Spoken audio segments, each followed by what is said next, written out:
The flag of Israel was raised in the center of Hamas as the Israeli army captured the parliament building known as the Heart of Hamas. While advancing in the Gaza Strip, Palestine received support from Turkey through the Turkish defense company Bayer as the conflict between Israel and Hamas continued intensely. Countries around the world began to define their positions in this war, with the majority of the United States and European countries supporting Israel, while Russia, China, Iran, and Turkey preferred to support Palestine.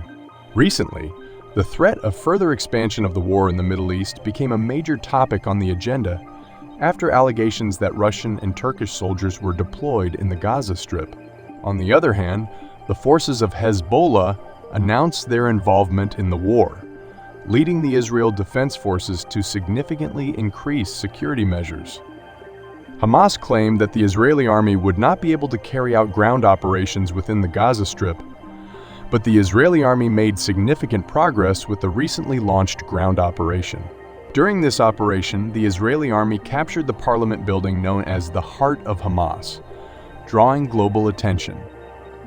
Images of Israeli soldiers raising the flag of Israel in the parliament building were shared on social media and in the Israeli press.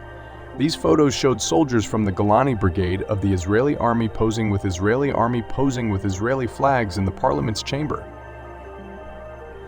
This building is known as the Parliament Building, where the administration of Hamas won the elections in Palestine, along with the last general elections held in 2006. Hamas won these elections after seizing the Parliament Building. Israeli Defense Minister Yoav Gallant stated in a release that the Israel Defense Forces are following a plan and executing lethal tasks in coordination between air, naval, and ground forces using sensitive intelligence.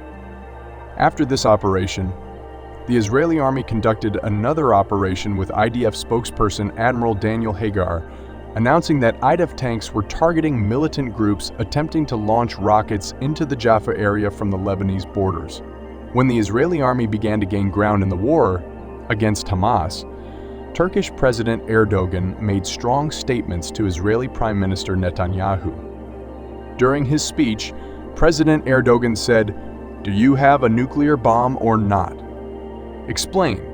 If you're afraid, your time is coming. Have as many nuclear bombs as you want.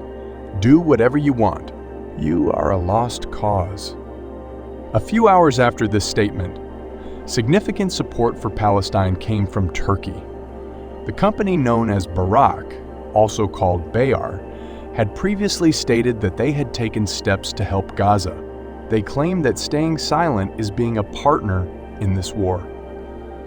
Through their social media accounts, they stated that a ceasefire should be held as soon as possible. Barak also made a statement on their social media account promising that the Barak company would make a donation to help Palestine. The company will send an aid package to Palestine, including medicines, food, and support equipment. Additionally, the Bayer company will send unmanned combat aircraft to support Palestine. On the other hand, Western countries are beginning to respond to Israel's attacks in the Gaza Strip by organizing demonstrations and protests. Europe is also reacting to these attacks.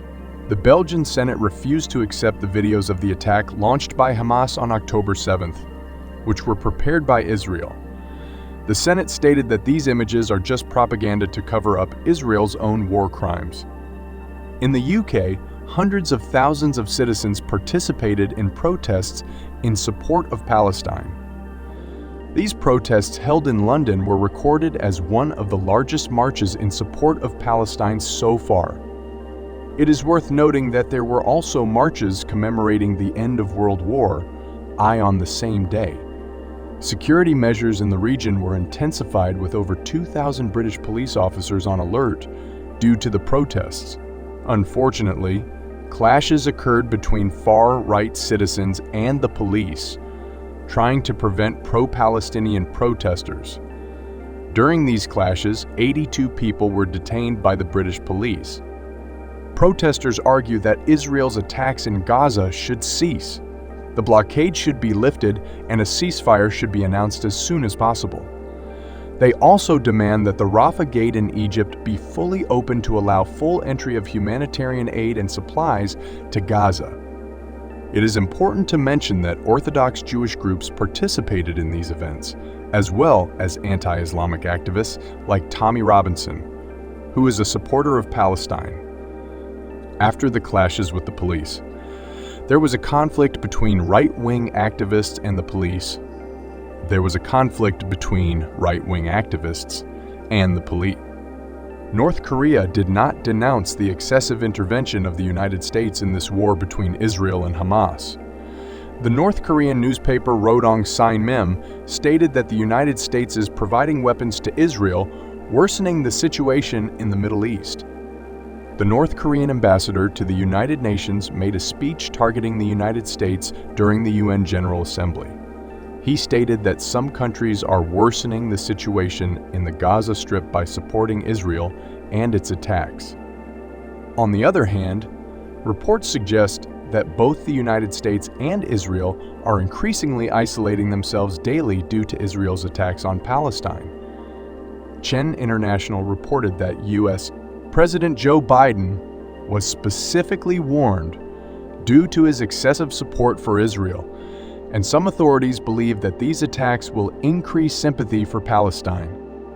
Global calls for a ceasefire are increasing from around the world, and these requests will continue to grow as the war between Israel and Hamas continues. As Israel and its allies, the United States, become more isolated, anger against the United States is increasing in the Arab world. According to Can International, some issues are arising between the Biden administration and the Arab world, and President Joe Biden has been specifically warned about this, according to a diplomatic report from Chennai. American diplomats in the Arab world have warned the Biden administration about its support for Israel.